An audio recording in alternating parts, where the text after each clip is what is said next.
എൻ്റെ പേര് ഇഹാൻ. ഞാൻ നിങ്ങളോട് സംസാരിക്കാൻ പോകുന്നത് മദ്ദുല്ലാസിം. നമ്മൾ പ്രീവിയസ് ലെസൺസിൽ നമ്മൾ നാച്ചുറൽ മദ് പഠിച്ചു. വാവ് അലിഫ് യാവ് വരാണെങ്കിൽ എത്ര വട്ടം നീട്ടണം എന്നൊക്കെ. അംസ മദ് ലെറ്റേഴ്സിൻ്റെ സെയിം പദത്തിൽ വരാണോ മറ്റേ പദത്തിലാണോ എന്ന് പഠിച്ചു. ലിങ്കിങ് മദ് അത് നമ്മൾ ഇന്നലെ ലാസ്റ്റ് ലെസണിൽ പഠിച്ചതാണ്. അപ്പോൾ അതിൽ പറയണത് എങ്ങനെ മദ് നിർത്തണോ അത് ഫുള്ള് കൂട്ടിയിട്ട് ഓപ്ഷണലായിട്ട് നമുക്ക് കൂട്ടിയിട്ട് 2 വേർഡ് കൂട്ടിയിട്ട് ഓതി പോകണം. ഇപ്പം മദ് ലാസിം നമുക്ക് പഠിക്കാം. അപ്പം നമുക്ക് ഒരു 4 ലെസണിൽ പഠിച്ചിട്ടുണ്ടാവും. ഇതാണ് മദ് ലെറ്റേഴ്സ്. വാവ് അലിഫ് യാ, വാവ് അലിഫ് യാ. പിന്നെ ഇതാണ് മദ്ദിൻ്റെ ചിഹ്നം.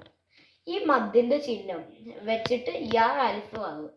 പിന്നെ അതും അതേ പദത്തിൽ അംസ വരാണെന്നുണ്ടെങ്കിൽ നമ്മൾ ഈ ലെറ്റർ വിത്ത് സുക്കൂൻ വരാണെന്നുണ്ടെങ്കിൽ 6 ഹർക്കത്ത് ഹോൾഡ് ചെയ്യണം. അതൊരു 3 സെക്കൻഡ് ഹോൾഡ് ചെയ്യണം. ലെറ്റേഴ്സ് വിത്ത് സുക്കൂൻ, ഈ സുക്കൂൻ മാത്രമല്ല വേറൊരു ലെറ്റേഴ്സ് സുക്കൂൻ വെച്ച് ബിൽഡ് ചെയ്തതോ അല്ലെങ്കിൽ സുക്കൂന് സ്പ്ലിറ്റ് ചെയ്തിട്ട് സുക്കൂന് നേരെ നോക്കുകയാണെങ്കിൽ സുക്കൂൻ ഉണ്ടോയെന്ന്. ഇപ്പം നമ്മൾ ആദ്യം നോക്കുന്നത്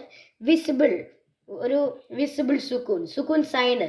സുക്കൂൻ നമ്മൾ ഖുറാനിലൊക്കെ കാണുമ്പോൾ ഒരു ചെറിയ കണ്ണ് പോലെയാണ്, ഒരു ചെറിയൊരു സർക്കിൾ പോലെ. അപ്പം നമ്മളിത് കണ്ടോ, ഈ അലിഫിന്റെ മുകളിൽ മദ്ദിന്റെ ചിഹ്നം ഉണ്ട്. പിന്നെ അതേ പദത്തിൽ നെക്സ്റ്റ് ലാമില്ലേ, ആ ലാമിൽ സുക്കൂൻ വന്നു. ആ സുക്കൂൻ വന്നപ്പോൾ എത്ര നേരം ഇത് ഹോൾഡ് ചെയ്തിട്ട് 6 ഹർക്കത്ത് 3 സെക്കൻഡ്. അപ്പൊ ഒന്നുകൂടി പറഞ്ഞുതരാം. ഈ അലിഫിന്റെ മുകളിൽ മദ്ദില്ലേ, മദ്ദിന്റെ ചിഹ്നം, ആ മദ്ദിന്റെ ചിഹ്നം കഴിഞ്ഞിട്ട് ഈ ലാമമേ സുക്കൂൻ അല്ലേ, സുക്കൂനും മദ് ലെറ്റേഴ്സും സുക്കൂനും വന്നില്ലേ. അപ്പൊ ഒരു 6 ഹർക്കത്ത് അല്ലെങ്കിൽ 3 സെക്കൻഡ് ഹോൾഡ് ചെയ്യണം. പോസ് ചെയ്യും.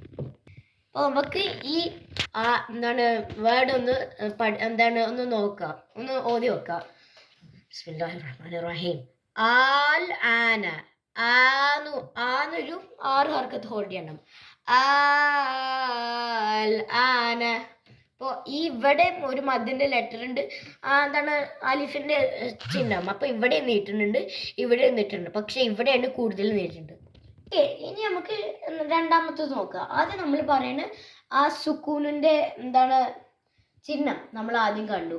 ഇപ്പൊ ഈ ചിഹ്നം അല്ലാത്ത മദ്ദല്ല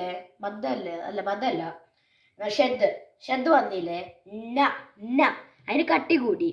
അപ്പൊ ഈ എന്ന് പറയുമ്പോൾ ഇത് സുക്കൂനല്ലല്ലോ. അപ്പൊ നമ്മൾ വിചാരിക്കും അപ്പൊ അതിൽ നീട്ടൂല. പക്ഷെ നമ്മൾ ശരിക്ക് നോക്കുകയാണെന്നുണ്ടെങ്കിൽ നാന്ന് ക്രിയേറ്റ് ചെയ്തത് നും നാന്ന് വെച്ചിട്ടും. അപ്പം അത് രണ്ടും കൂട്ടിയിട്ട് ഒരു കട്ടി കൂട്ടുകയാണെന്നുണ്ടെങ്കിൽ ഇന്ന് കാണാമല്ലോ, ഇവിടെ സുക്കൂനുണ്ട്, പിന്നെ രണ്ടും കൂട്ടിയിട്ടാണ് എന്ന് പറയുന്നത്. ഇപ്പോൾ നാവും ഇവിടെ സുക്കൂനുണ്ട്, ഇവിടെ അലിഫുണ്ട്. സുക്കൂൻ ഉണ്ടല്ലോ, ഇവിടെ സുക്കൂനുണ്ട്, ഇവിടെ ഫാത്തിഹുണ്ട്. അപ്പൊ സുക്കൂൻ ഉണ്ടല്ലോ, അപ്പൊ നമുക്ക് ഇതൊരു സുക്കൂനുണ്ടെന്ന് വിചാരിക്കാം. പക്ഷെ നേരെ സ്പ്ലിറ്റ് ചെയ്യുമ്പോൾ ഇവിടെ നമുക്ക് കാണാം ഒറിജിനൽ ഉണ്ടാക്കിയത് സുക്കൂനുള്ള നൂനും ഫത്ഹുള്ള നൂനും വെച്ചിട്ടാണ് എന്ന് എഴുതിയിട്ടുള്ളത്. അപ്പൊ നമുക്കൊരു എക്സാമ്പിൾ കാണാം. ഈ അലിഫിന്റെ ഈ മഞ്ഞ കാണാനുണ്ടോ നിങ്ങൾക്ക്? ഈ മഞ്ഞല്ലേ ലാമില് കാണാണ്ടാവും. ഈ ലാമിന്റെ മുകളിൽ ഒരു ഷദ്ദിന്റെ ചിഹ്നല്ലേ, കൂട്ടിയിട്ടൊരു അലിഫ് ഉണ്ട്. അലിഫും ഒരു മദ്ദിന്റെ ചിഹ്നം ഉണ്ട്, കാണാല്ലേ ആ മദ്. അത് കഴിഞ്ഞിട്ട് ഷദ് ഉണ്ട്. നമ്മൾ ആദ്യം തോന്നിയത് മദ്ദില് സുക്കൂണില്ലാന്ന്. പക്ഷെ നമ്മൾ സ്പ്ലിറ്റ് ചെയ്യുകയാണെന്നുണ്ടെങ്കിൽ അത് സുക്കൂനും ഫത്ഹും വെച്ചിട്ടാണ് ഉണ്ടാക്കിയിട്ടുള്ളത്. അപ്പൊ ടെക്നിക്കലി അത് സുക്കൂനും ഉണ്ട്. അപ്പോ ലോം ഷദ്ദും കൂട്ടണം. അപ്പൊ അതും മദ്ദുല്ലേയും ഒരു റൂളാണ്. അപ്പോൾ 6 ഹർക്കത്ത് 3 സെക്കൻഡ് ഹോൾഡ് ചെയ്യണം. അപ്പൊ ഞാനൊന്ന് ഓതി കാണിച്ചു തരാം. ആമീൻ. ഇത് കാണാല്ലേ, ഞാൻ 6 ഹർക്കത്ത് ഹോൾഡ് ചെയ്തു ഈ ലാ കഴിഞ്ഞിട്ട്. പിന്നെ ഷദ് ഉണ്ടല്ലോ, അപ്പൊ 6 ഹർക്കത്ത് ഹോൾഡ് ചെയ്തു.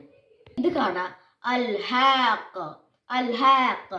നമ്മൾ ഹാവും അലിഫും കൂട്ടിയിട്ടുണ്ട്. അപ്പോൾ അലിഫ് ഉണ്ടല്ലോ അവിടെ, അലിഫും പിന്നെ ഷദ്ദിൻ്റെ റൂൾ നമ്മൾ പഠിച്ചിട്ടുണ്ട്. സുക്കൂനും ഫത്തഹും കൂട്ടിയിട്ടാണ് നമ്മൾ ഷദ് ഉണ്ടാക്കുന്നത് ഒറിജിനലി ആയിട്ട്. അപ്പോൾ അവിടെ ഒരു ടെക്നിക്കലി സുക്കൂൻ ഉണ്ടാവും. അപ്പോൾ അൽഹ അൽഹ, അപ്പോൾ ഒരു 6 ഹർക്കത്ത് 3 സെക്കൻഡ് ഹോൾഡ് ചെയ്യണം. അൽഹാഖ, ഞാൻ ഒന്ന് നേരെ ഓതി തരാം. ബിസ്മില്ലാഹിർ റഹ്മാനിർ റഹീം. അൽഹാഖ അൽഹാഖ.